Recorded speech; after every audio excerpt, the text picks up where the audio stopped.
Quarter three result सीझनमध्ये मोठा धमाका. पॉलिकॅबने 46% ग्रोथ दाखवली, तर फेडरल बँक आणि सेंट्रल बँकने प्रॉफिट उडवला. तर विप्रोच्या निकालांनी गुंतवणूकदारांना विचारात टाकले. आजच्या व्हिडिओमध्ये सगळं पाहूया सविस्तर. नमस्कार, आपण पाहत आहे बाजार तडका या चॅनलवर. फेडरल बँकने क्वार्टर थ्रीमध्ये खूपच मजबूत कामगिरी केली आहे. बँकेचा निव्वळ नफा 9% वाढून 1041 कोटी झाला आहे. या अगोदर मागील वर्षी बँकेचा नफा 955 कोटी इतका होता. तर नेट इंटरेस्ट इन्कम म्हणजे NII 9% वाढून 2,653 कोटी इतका झाला आहे. याच अगोदर मागील वर्षी 2,430 नेट इंटरेस्ट इन्कम होता. हे दोन्ही आकडे मार्केट एक्सपेक्टेशनपेक्षा चांगले आहेत. त्यामुळेच निकालानंतर शेअर्समध्ये जोरदार तेजी पाहायला मिळाली. तसेच फेडरल बँकसाठी सगळ्यात पॉझिटिव्ह गोष्ट म्हणजे बँकेचा खराब कर्ज कमी होत आहे आणि लोन बुक अधिक सुरक्षित होत आहे, जे दीर्घकालीन गुंतवणूकदारांसाठी खूप महत्त्वाचं आहे. फेडरल बँकचा शेअर आज दिवसात सुमारे 8% वाढला आणि गेल्या एका महिन्यात तब्बल 36% रिटर्न दिला आहे. तसेच फेडरल बँकचे टोटल डिपॉझिट 2.98 लाख कोटी झाले आहे. तसे इयर ऑन इयर 12%ची वाढ नोंदवली आहे. यामुळे बँकेचे फंडिंग पोझिशन मजबूत झाले आहे आणि भविष्यातील लेंडीसाठी मोठा सपोर्ट मिळाला आहे. आता वळूया IT सेक्टरमधील दिग्गज कंपनी विप्रोकडे. विप्रोचे क्वार्टर थ्रीचे निकाल पाहता मिक्स म्हणजे ट्रेड दिसून येत आहे. कंपनीचा रेव्हेन्यू 60% वाढून 23,556 कोटी झाला आहे. तसेच मागील वर्षी 22,224 कोटी इतका होता. मात्र नेट प्रॉफिट 60% घसरून 3,119 कोटी इतका राहिला आहे. तसेच मागील वर्षी 3,349 इतका होता. म्हणजे वरच्या वेळी ग्रोथ आहे, पण तळाच्या ओळीत दबाव दिसतो आहे. IT सर्व्हिस परफॉर्मन्स आणि मार्जिन विप्रोच्या IT सर्व्हिस सेगमेंटमध्ये काही प्रमाणात ऑपरेशनल इम्प्रूव्हमेंट पाहायला मिळते.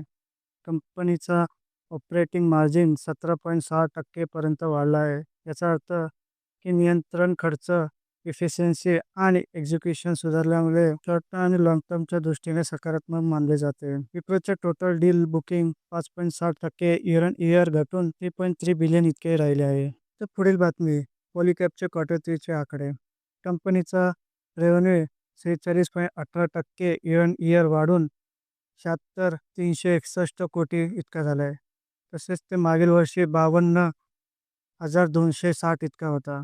तर नेट प्रॉफिट 35.71 हून वाढून 6,301 कोटी इतका झाला आहे आणि मागील वर्षी 4,643 इतका होता. तसेच पॉलिकॅबने केवळ ग्रोथ नाही तर सस्टेनेबल ग्रोथ दाखवून दिली आहे. पॉलिकॅबच्या ग्रोथचा सर्वात मोठा ड्रायव्हर ठरला आहे वायर अँड केबल सेगमेंट आणि रेव्हेन्यू तब्बल 54% वाढला आहे. इन्फ्रास्ट्रक्चर, रिअल इस्टेट डिमांड आणि इलेक्ट्रिफिकेशन प्रोजेक्ट याचा थेट फायदा पॉलिकॅबला मिळताना दिसतो आहे. त्यामुळे वायर्स अँड केबल हा सेगमेंट कंपनीसाठी कोर स्ट्रेंथ म्हणून पुन्हा एकदा सिद्ध झाला आहे. तसेच क्वार्टर थ्रीच्या निकालासोबतच पॉलिकॅबने काही महत्त्वाचे बोर्ड लेवल डिसिजन देखील घेतले आहे. 2 एक्झिक्युटिव्ह डायरेक्टर यांना जॉईंट मॅनेजिंग डायरेक्टर म्हणून डेसिग्नेट करण्यात आले आहे. तसेच एका इंडिपेंडंट डायरेक्टरची नियुक्ती करण्यात आली आहे. तर आता बोलूया PSU बँकमधील सेक्टरमधील सेंट्रल बँक ऑफ इंडियाचा क्वार्टर थ्रीचा रिझल्ट. तसं आता बोलूया PSU बँक सेक्टरमधील सेंट्रल बँक ऑफ इंडियाने क्वार्टर थ्रीमध्ये अपेक्षेपेक्षा चांगली कामगिरी केली असून नफ्यात जोरदार वाढ नोंदवली आहे. सेंट्रल बँकचा टोटल इन्कम 10,968 असून मागील वर्षी 9,738 इतका होता. तसेच नेट इंटरेस्ट इन्कम 3,503 वरून मागील वर्षी 3,540 इतका होता आणि इन्कम 1,935 हा अधिक चांगला असून मागील वर्षी 1,229 इतका होता. तसेच ऑपरेटिंग प्रॉफिट 2,292 आणि मागील वर्षी 1,963 इतका होता.